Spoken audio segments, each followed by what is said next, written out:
Sunday নাইটের সমস্ত গল্প শুনতে সাবস্ক্রাইব করুন আমাদের ইউটিউব চ্যানেলে। বাংলা সাহিত্যের কিছু রহস্য রোমাঞ্চ গল্প দিয়ে সাজানো আমাদের এই ইউটিউব চ্যানেল সানডে নাইট। আজ আপনারা শুনবেন সুকুমার সেনের লেখা একটি ছোট গল্প, ভয় ও ভূত। গল্পটি আমরা নিয়েছি মিত্র ও ঘোষ থেকে প্রকাশিত 100 বছরের সেরা ভৌতিক এই বইটি থেকে। বইটি সম্পাদনা করেছেন শীর্ষেন্দু মুখোপাধ্যায় ও বারিতবরণ ঘোষ। সুকুমার সেন জন্মেছিলেন 1900 সালের 16ই জানুয়ারি। তাকে আমরা হারিয়েছি 1992 সালের 3রা মার্চ। তিনি একজন খ্যাতনামা ভাষাবিদ ছিলেন। আমাদের গল্পটির প্রধান চরিত্রে গল্পের লেখক ও তার বন্ধু বিমলেন্দু। গল্প পাঠে অর্ণব এবং অরিজিৎ। আজকের গল্প ভয় ও ভূত, একটি অন্য স্বাদের ভূতের গল্প। গল্পটিতে ভয় ও ভূত কিছুই নেই, অথচ দুটোই আছে। কি বিশ্বাস হচ্ছে না? শুনতে থাকুন সুকুমার সেনের লেখা ভয় ও ভূত।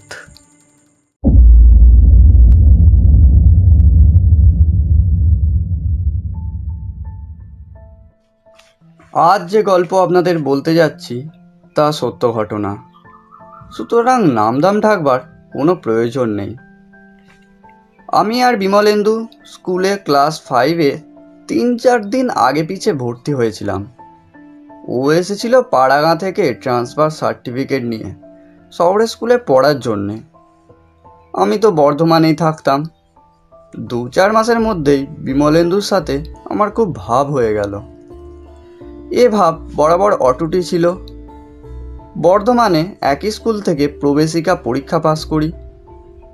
তারপর কলকাতায় এসে আমাদের কলেজ আলাদা হয়ে যায়, কিন্তু ছাড়াছাড়ি হয় না। আমি এমএ পাস করে বিশ্ববিদ্যালয়ে গবেষণা করতে থাকি।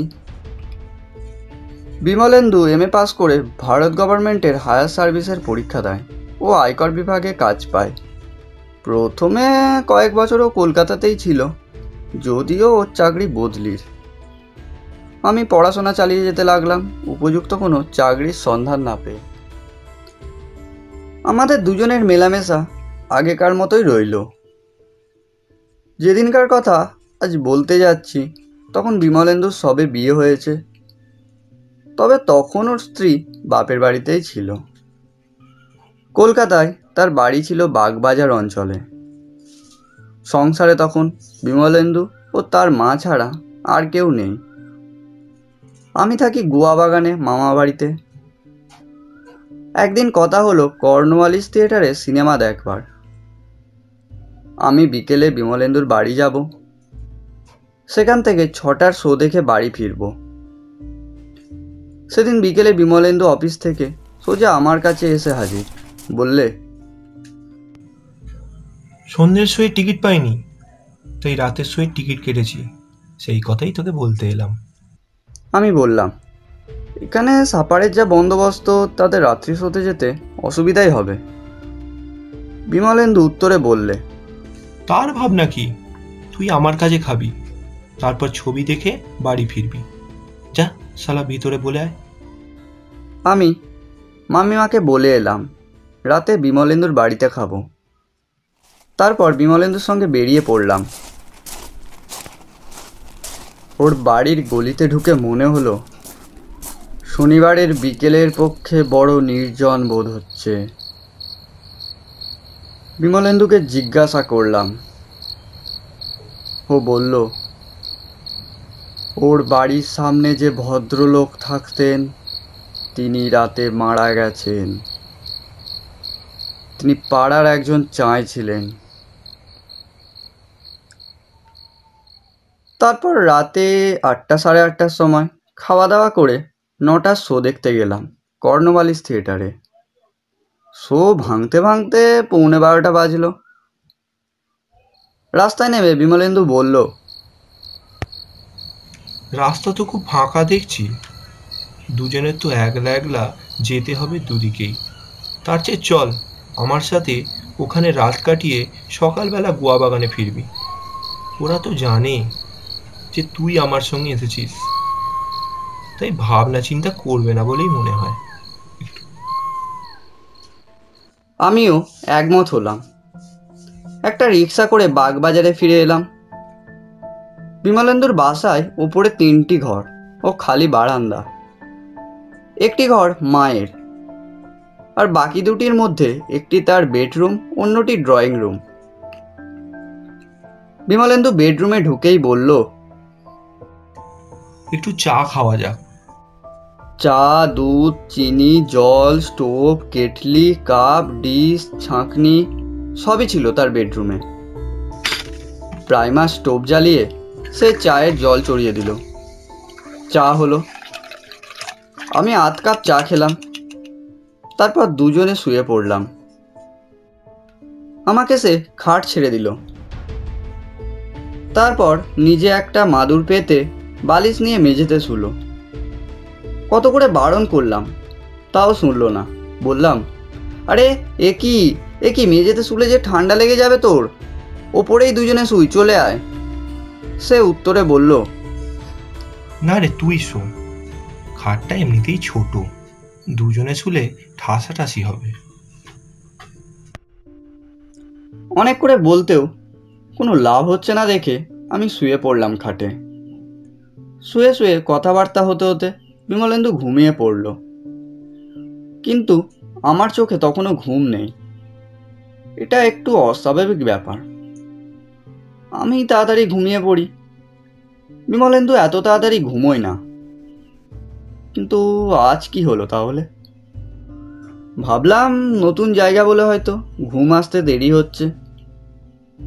যাই হোক, অনেকক্ষণ পর হালকা হালকা ঘুমটা ধরেছে। কিন্তু হঠাৎ কিছু শব্দ শুনে হালকা ঘুমের স্বপ্নতন্তু ছিঁড়ে গেল। জেগে উঠলাম ধর্মর করে।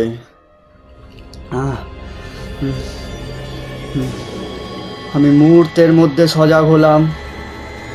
আর অমনি তখনই মনে পড়ল সামনের বাড়ির মৃত্যুর কথা। অমনি একটা অজানা ভয় আমায় চেপে ধরল। আমি অনড় হয়ে কান পেতে আছি সেই অস্পষ্ট শব্দের জন্য। খানিকক্ষণ ছাড়া ছাড়াই শব্দটা কানে আসছে। মনে হলো শব্দটা মেটালিক, কিন্তু বাসন মাজার শব্দ সেটা নয়, টিন কাটার বা সান দেবার শব্দও সেটা নয়। কিসের শব্দ তাহলে ওটা? ভয়ে অভিভূত হয়ে মনে হলো বিমলেন্দুকে জাগিয়ে দিই। কিন্তু প্রচণ্ড ভয় পেলেও আমার বিবেচনা এখনো লোপ পায়নি।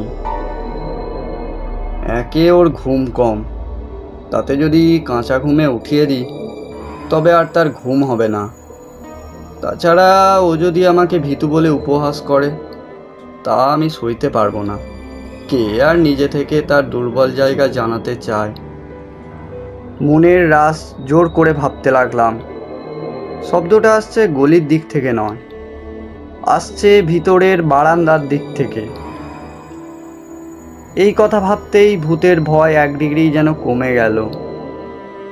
বারান্দার কথা ভাবতে ভাবতে মনে হলো এই ঘরের কাছেই বারান্দার শেষে করগেটের পার্টিশন আছে, এবং সেই পার্টিশনের গায়ে জলের কল লাগানো আছে। এতটুকু মনে করতেই যেন হঠাৎ করে ভয় কেটে গেল। দিনের বেলায় তাপে সিসার নল একটু বেড়ে ওঠে, শেষ রাতে ঠান্ডা পড়ায় সেই বারটুকু কমে যায়, এবং সিসার নল সংকুচিত হবার দরুন করগেট টিনে একটু ঘষরানি হয়। সেই শব্দই হয়তো আমি শুনেছি। ঠিক হোক ছাই নাই হোক, এই ব্যাখ্যা আমার মনে গড়ে ওঠায় ভয় গলে জল হয়ে গেল। আমি 2-1 মিনিটের মধ্যেই ঘুমিয়ে পড়লাম। সকালের আগে ঘুম ভাঙেনি।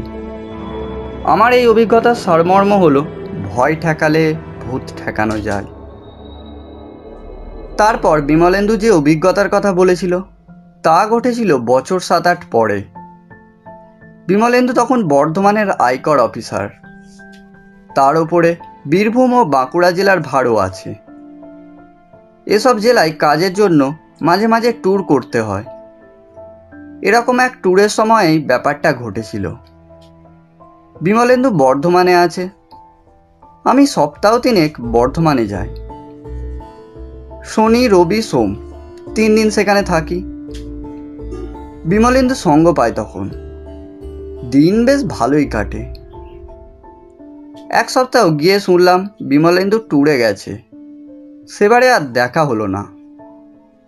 পরের সপ্তাহে দেখা হলো, আর তার কাছেই শুনলাম সেই ট্যুরের এক আশ্চর্য কাহিনী। গিয়েছিলাম বাঁকুড়া জেলার এক গণ্ডগ্রামে। সেই গ্রামে কিছু আড়তদার ও ব্যবসাদার আছে, ডাকবাংলো আছে। সুতরাং ওখানে গিয়ে তদন্ত করতে অফিসারদের কোনো অসুবিধা হয় না। এইসব বুঝে আমি গেলাম সেখানে এনকোয়ারি কাগজপত্র ও সেরেস্তারকে সঙ্গে নিয়ে। বেলা 3টে নাগাদ ডাকবাংলোয় পৌঁছালাম। দেখলাম সেখানে অভ্যর্থনা করতে স্থানীয় ভদ্রলোকেরাই এসেছিলেন। বাংলোটি মন্দ নয়, বেশ নির্জন, একটু যেন বেশি নির্জন বলেই মনে হলো। গ্রাম সেখান থেকে আধ মাইল দূরে। গাঁ আর বাংলোর মাঝের জায়গায় কোনো বসতি নেই, শুধু জঙ্গল আর মাঠ। হাত মুখ ধুয়ে ডাকবাংলোর সর্দারকে চা করে আনতে বললাম। সে চা করে এনে দিল। চা খেতে খেতে তাকে নির্দেশ দিলাম রাতের খাবারে। সর্দার বিনীতভাবে বলল, হুজুর, আপনার রাতের খাবার গাঁয়ে গিয়েই খাবেন। এখানে কেউ রাতের খাবার খায় না। আমরা সবাই সন্ধ্যের পর এখান থেকে গাঁয়ে চলে যাই। হুজুর, আপনিও চলে যাবেন? আমি অবাক হয়ে বললাম, সে কি কি পাগলের মতো বকছো তুমি? ও বলল, হুজুর, সন্ধ্যের পর এখানে ভূতের উপদ্রব হয়, কেউ থাকতে পারে না এখানে। সর্দারের সঙ্গে আর কথা না বাড়িয়ে আমি সেরেস্তাদারকে ডাকলাম। তাকে সর্দারের কথা বললাম। সেরেস্তাদার ঘাড় চুলকাতে চুলকাতে বললেন, হ্যাঁ স্যার, সব সত্যি কথা। এখানকার ভদ্রলোকেরা এসেছেন আপনাকে রাতের বেলা গাঁয়ে থাকবার ও খাবারের জন্য বলতে। এই বলে সেরেস্তাদার বাবু জন 3-4 ভদ্রলোককে নিয়ে এলেন। তারাও সকলে বোঝাতে লাগলেন সন্ধ্যের পর ডাকবাংলোতে না থাকবার জন্য। আমার রাগ হলো। সে রাগ দমন করে আমি বললাম, এখান ছেড়ে রাতে আমি কোথাও যাব না। সেরেস্তাদারকে বললাম, আপনি সর্দারকে বলুন আমার রাতের খাবার যেন তৈরি করে রেখে যায়, যখন ইচ্ছে হবে তখন খাবো। আপনিও চলে যেতে পারেন, তবে সকালে যথাসময় আসবেন। ঠিক 9টার সময় অফিসে কাজ করতে হবে। খানিকক্ষণ গাঁই করে আমাকে নাছোড়বান্দা দেখে সকলে চলে গেল। সন্ধ্যার সময় সর্দার আমার খাবার তৈরি করে ঢাকা দিয়ে চলে গেল। তারপর কেউ কোথাও নেই দেখে আমি বাংলোর দরজায় খিল দিয়ে বই পড়তে বসলাম। সর্দার সব ঘরে আলো জেলে দিয়ে গেছিল। যথাসম্ভব নিরুদ্বেগী রাত কাটল। সূর্য ওঠার আগে বাংলোর বাইরে এসে খোলা হাওয়ায় পায়চারি করছি। এমন সময় সর্দার এসে হাজির। আমাকে সুস্থ শরীরে দেখে তার যে মনে আনন্দ হয়েছে তা তার মুখ দেখেই বুঝতে পারলাম। কোনো কথা না বাড়িয়ে ফতুয়ার পকেট থেকে পার্স বার করে তার থেকে টাকা দিয়ে বললাম, দৌড়ে যাও, চায়ের দুধ আনোগে। গাঁয়ের লোক সর্দারের মুখে আমার কিছু হয়নি শুনে খুশি হয়েছিল কিনা বলতে পারি না, তবে সেদিন বিকেলেও আমাকে গাঁয়ে যাবার জন্য পিড়াপিড়ি করেছিল। 3 দিন পুরো দমে সরকারি কাজ চালিয়ে শেষ করলাম। সন্ধেবেলায় সেরেস্তাদারকে গিয়ে বলে দিলাম কাগজপত্র সব ভালো করে গুছিয়ে নিতে। আমরা কাল সকালে 9টার আগেই রওনা হব। সকালে 8টা নাগাদ গ্রামের লোক আমাকে বিদায় দিতে এসেছে। কারোর মুখে রা শব্দটি নেই। বুঝলাম আমার উপর এদের একটু বিশেষ শ্রদ্ধা জন্মেছে, ভূতের রোজা মনে করে। আমি কাউকে কোনো কথা না বলে যখন আমার ঘর থেকে বেরিয়ে বারান্দায় আসছিলাম, তখন চৌকাঠ ডিঙোতে ডিঙোতে সামনে গাঁয়ের একজন চাঁইকে দেখে বললাম, এই তো 4 রাত এখানে কাটিয়ে গেলাম, কই আপনাদের ভূতের টিকিটিও তো দেখলাম না। এই কথা বলতে বলতে দেখি চৌকাঠের উপর ঝুরঝুর করে বালি পড়ছে।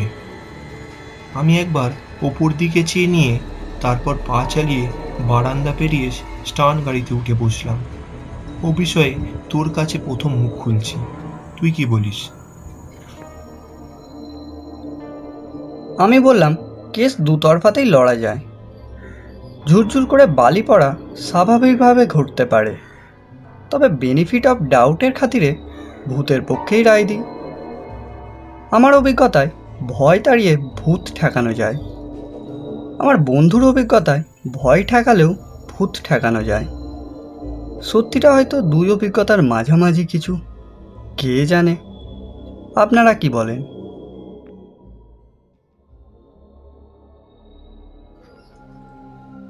এতক্ষণ শুনছিলেন সুকুমার সেনের লেখা ভয় ও ভূত। গল্পটি কেমন লাগলো তা আমাদের কমেন্ট করে জানাবেন। ভালো লাগলে চ্যানেলটি প্লিজ সাবস্ক্রাইব করুন ও বন্ধুদের শেয়ার করে দিন। দেখা হচ্ছে পরের গল্পে।